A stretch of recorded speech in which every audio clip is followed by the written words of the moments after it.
Hi friends, welcome back to my channel master Abhay sir.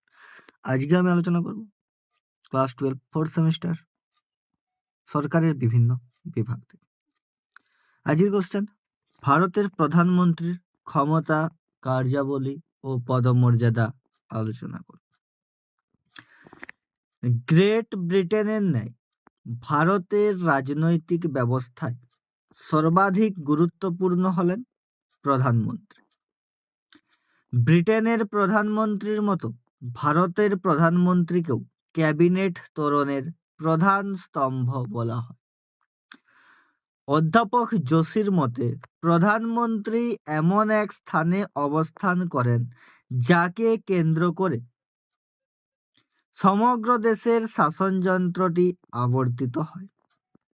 প্রধানমন্ত্রীর কার্যাবলীকে নিম্নলিখিতভাবে নিম্নে আলোচনা করা হলো। 1 নম্বর হচ্ছে কি না, লোকসভার নেতা হিসেবে প্রধানমন্ত্রী হলেন লোকসভার নেতা বা নেত্রী। তো লোকসভার নেতা হিসেবে প্রধানমন্ত্রী হলেন লোকসভার নেতা বা নেত্রী। লোকসভার বিভিন্ন বিষয়ে তার বক্তব্যকে সরকারি বক্তব্য বলে বিবেচনা করা হয়। লোকসভার অধিবেশন আহ্বান করা, স্থগিত রাখা, প্রয়োজনে লোকসভা ভেঙে দেওয়া প্রভৃতি বিষয়ে রাষ্ট্রপতিকে লোকসভার নেতা হিসেবে প্রধানমন্ত্রী পরামর্শ দান করেন। এছাড়াও সরকার নীতির ব্যাখ্যা ও সমর্থন, বিরোধী দলের আনীত অভিযোগ ও সমালোচনা করে উত্তর দেন, সমালোচনায় বিব্রত কোনো মন্ত্রী বা দলীয় সদস্যকে সাহায্য করা, সংসদীয় বিতর্কে অংশগ্রহণ ইত্যাদি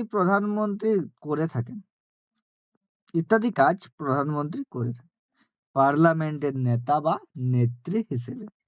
2 নম্বর, দলের নেতা হিসেবে প্রধানমন্ত্রীর যাবতীয় ক্ষমতা ও ভূমিকার মূল ভিত্তি হলো তার দল। দলের ক্ষমতা বাড়লে প্রধানমন্ত্রীর হাতও শক্তিশালী হয়।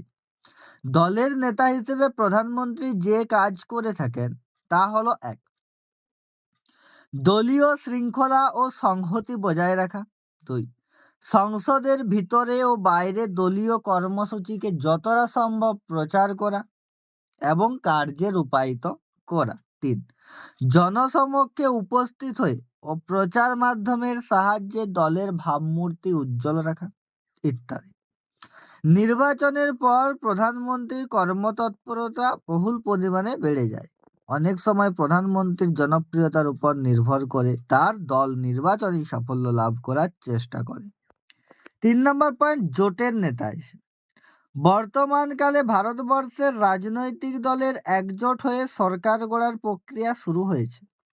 কেন্দ্রে এই জোট সরকার গঠনের প্রক্রিয়া শুরু হয়েছে 1977 সালে জনতা সরকার গঠনের মাধ্যমে।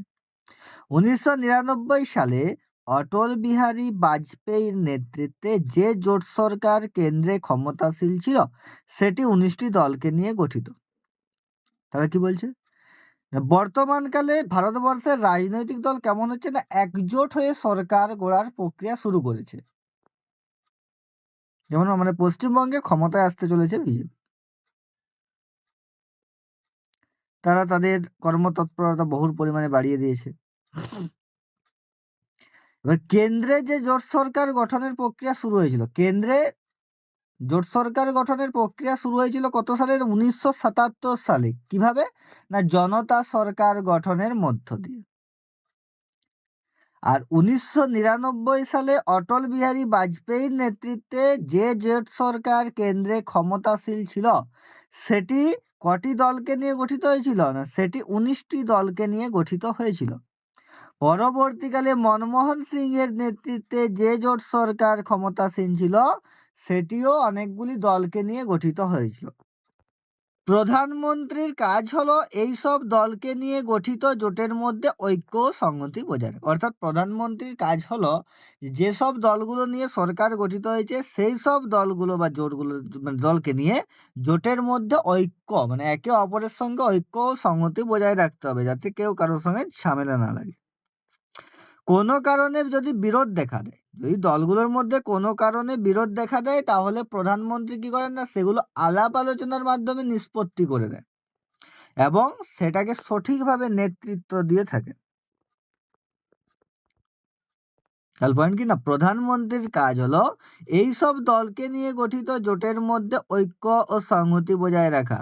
জোটের অন্তর্গত দলগুলির মধ্যে কোনো কারণে বিরোধ দেখা দিলে তা আলাপ আলোচনার মধ্য দিয়ে নিষ্পত্তি করা এবং সেটাকে সঠিকভাবে নেতৃত্ব দেওয়া ইত্যাদি। 4 নম্বর হচ্ছে কি, মন্ত্রী পরিষদের নেতা হিসেবে প্রধানমন্ত্রী শুধু দলের নেতা নন, তিনি মন্ত্রী পরিষদেরও নেতা। প্রধানমন্ত্রীর পরামর্শে রাষ্ট্রপতি মন্ত্রিপরিষদের সদস্যদের নিয়োগ করে থাকে। তারই পরামর্শে মন্ত্রীগণের মধ্যে দপ্তর বন্টন করা হয় এবং প্রয়োজনে পুনর্বন্টনও করা হয়। তিনি ইচ্ছা করলে যে কোনো মন্ত্রীকে মন্ত্রিপরিষদ থেকে অপসারণ করতে পারে।